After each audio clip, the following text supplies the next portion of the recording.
How to sign up or create new wallet on Robinhood. Hello everyone, welcome back to my channel. In this video I'll guide you on how you can create new account, sign up or create a wallet on Robinhood. Well, the process is pretty simple and easy, so let me guide you through.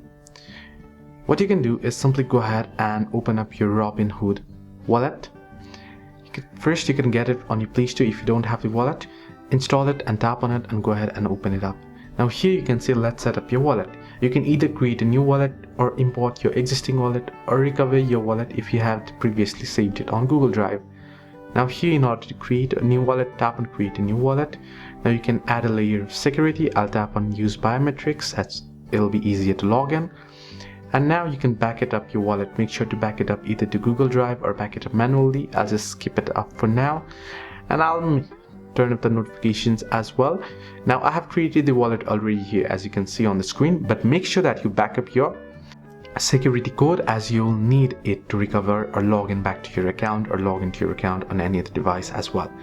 So if you lose access, you'll lose it forever else. This is how you can create a wallet on Robinhood Wallet. Hope this video helped. Do like and subscribe, and also do not forget to leave a comment down below if you have any further issues.